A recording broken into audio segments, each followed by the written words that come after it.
পাপন সাহেব তো আর মানে উনি তো আর জীবনে ক্রিকেট খেলে নাই, ওনার কোনো ক্রিকেট সম্বন্ধে কোনো আইডিয়া আছে কোনো দিন? ক্রিকেট বোর্ডের আমি যদি কোনোদিন চামচামানি করতাম, আমি ন্যাশনাল টিমে থাকতাম। ঠিক আছে, তারা যেভাবে বলতো তার কথা শুনতাম না। আমি আগে থেকে গাউরা,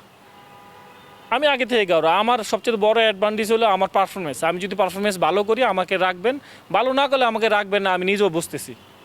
আমি প্রায় 19 দিন জেল খাটছি, আমাকে কোন দিন হেল্প করে না তারা। তারা যখনই সুযোগ পাইছে তখনই আমার বাসটা মারছে, পিছন দেওয়া বাসটা মারছে, সামনে দেওয়া বাসটা মারছে, এইটাই তাদের ইচ্ছা ছিল। আমাকে তারা আরও উল্টা বলতো তাকে কখনো ন্যাশনাল টিমে নেওয়া হবে না।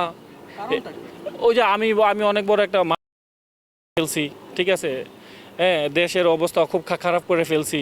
আর এবার আগে তো শুনবি যে আমি কি করছি আর কি করি নাই, তারপরে সে না আমার নামে তরাই করবি। আর যদি আমার এরকম যদি হইতো বাংলাদেশে সবাই আমার এগেনস্টে ছিল, তাহলে আমি কিভাবে, সত্যি কথা যেটা, আমি কিভাবে ওই রায়টা আমি আমার পক্ষে পাইলাম?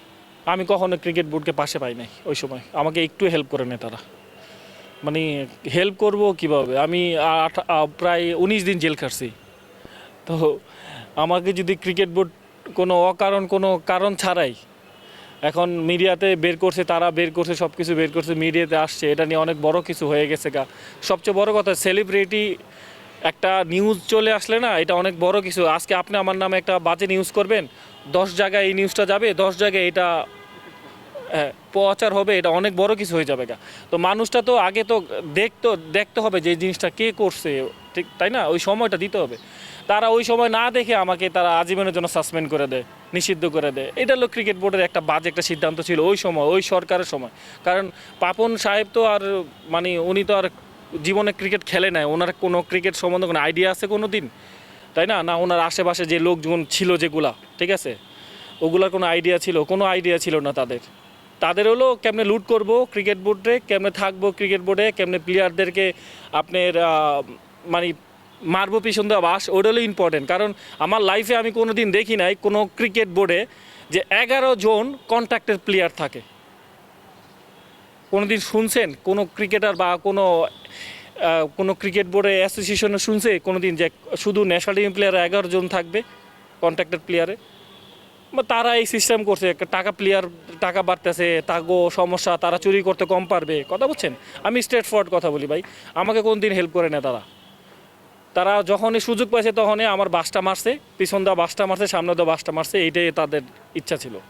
এবং অনেক ক্রিকেটাররা মারছে এই বাসগুলা, অর্থাৎ অনেকে বলতে পারে না, কিন্তু বাস্তবতা এটাই সত্যি।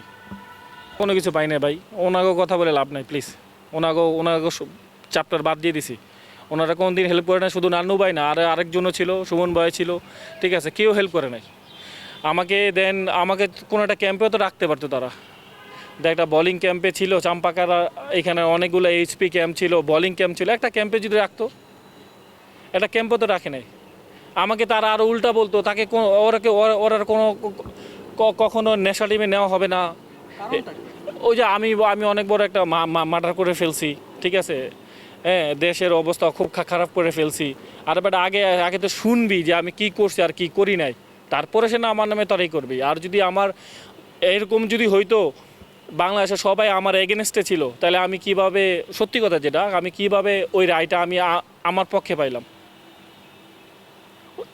কোর্ট থেকে আমি কিভাবে আমার পক্ষ থেকে রায় পেলাম? ওই মেয়েটা তো সব কিছু বলছে যে কে এগুলা করছে, কে করে নাই, ঠিক আছে। ভুল ত্রুটি সবারই থাকে, আমি নির্দোষ সেটা আমি বলবো না, মানুষের ভুল হইতেই পারে, তাই না? মানুষের ভুল হইতেই পারে।